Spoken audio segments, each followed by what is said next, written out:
Ladies and gentlemen, Mr. Graham, thank you for that warm Californian welcome. As NATO Secretary General, I've often visited the East Coast and the Midwest. Actually, my son lives in Illinois with his American wife and their 3 beautiful children. So I have 3 American grandkids.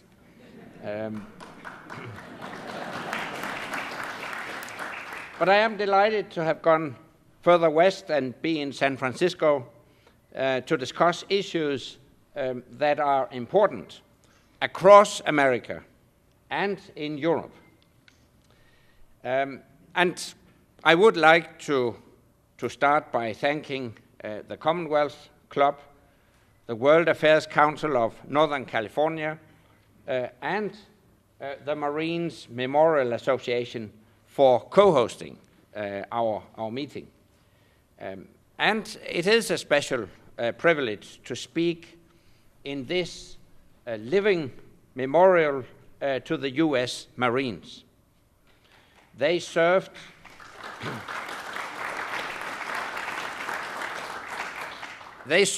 with remarkable courage during the Second World War.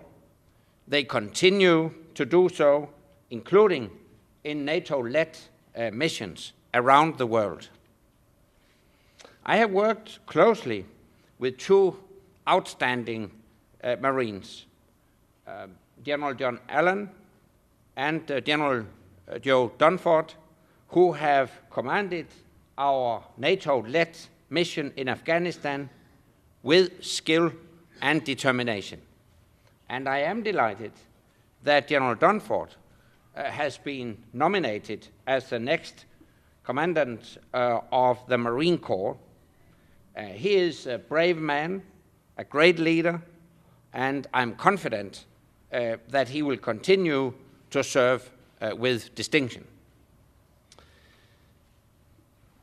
Almost 70 years ago, only a few blocks away from here, the Charter of the United Nations was signed.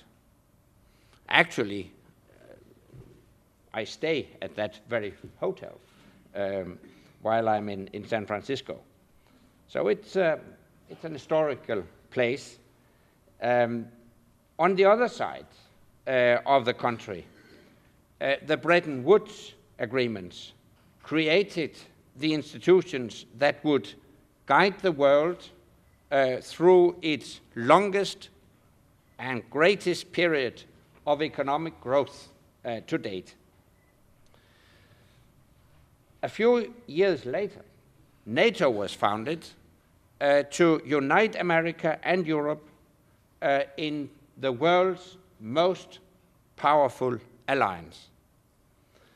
From the ruins of the bloodiest conflict in history, a new rules-based international order emerged, delivering unprecedented peace, progress, and prosperity over decades. NATO has provided a cornerstone of that shared security. NATO prevented the Cold War from getting hot. When the Berlin Wall fell, NATO helped bring Europe together. We offered a hand of friendship to former adversaries and opened the door to new allies.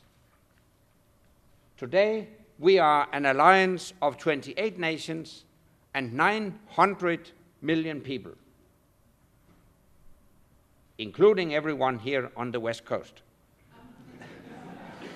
And we are an alliance that has partnerships with over 40 countries and organizations on 5 continents. So, whether you are in San Francisco or Sacramento, or in Brussels or Bucharest, NATO's pledge to the collective defense of its members protects you It means that we will stand up for one another and fight together when we have to. And we have done for more than a decade in Afghanistan. But today, the international order that has guided us, that has upheld principles and shared values, that has pressed back against the tide of conflict, this order is under threat. Today, an arc of crisis extends from Central Africa and the Sahel to Syria, Iraq, and the wider Middle East. In Europe, Russia has ripped up the rule book with its aggression against Ukraine. And across the Pacific, tensions are rising on the Korean Peninsula, and territorial disputes remain unresolved. Our world is more connected and more competitive, but also more chaotic and more precarious. So it is vital that we maintain the rules-based order that promotes freedom, democracy, and the rule of law. And a strong NATO is an essential part of preserving that order. At our summit in Wales in September, we will ensure that NATO remains ready to defend all allies against any threats, with a strong bond between America and Europe and strong partnerships around the world. We have responded quickly to Russia's aggression in our neighborhood. From the Baltics to the Black Sea, we have more planes in the air, more ships at sea, and more troops on the ground. The United States took the lead, and its continuing leadership remains crucial. But most of the planes are European, most of the ships are European, and many of the troops are European. All 28 NATO allies are playing their part. At the summit, we will prepare for the future to defend against any challenge with the right troops in the right place and with the right equipment. But readiness requires resources. And I expect the summit to be the moment where we turn the corner on defense spending. So, as our economies recover, we can reverse the decline and ensure a more balanced share of the burden across the alliance. To prepare for the future, we will also bolster our partnerships. As we prepare to complete our combat mission in Afghanistan at the end of the year, we must maintain the close ties we have forged on the field of battle. Global threats like terrorism, piracy, and missile attacks cross borders. They are too big for any one country to tackle alone. We can only deal with them together. Not just as an Atlantic alliance, but as a global network. Our security does not stop at the East Coast. The United States and Canada both border on the Pacific. Other allies have territories and interests in the Pacific, and all allies have concerns about the Pacific. Our partners provide troops, planes, and ships for our operations. They provide financial support, and together we help build stability in the world. In the Pacific, NATO has 4 partners: Japan, South Korea, Australia, and New Zealand. Australia and New Zealand have deployed many troops under the NATO banner in Afghanistan. Japan and South Korea have made big contributions to reconstruction and development efforts there.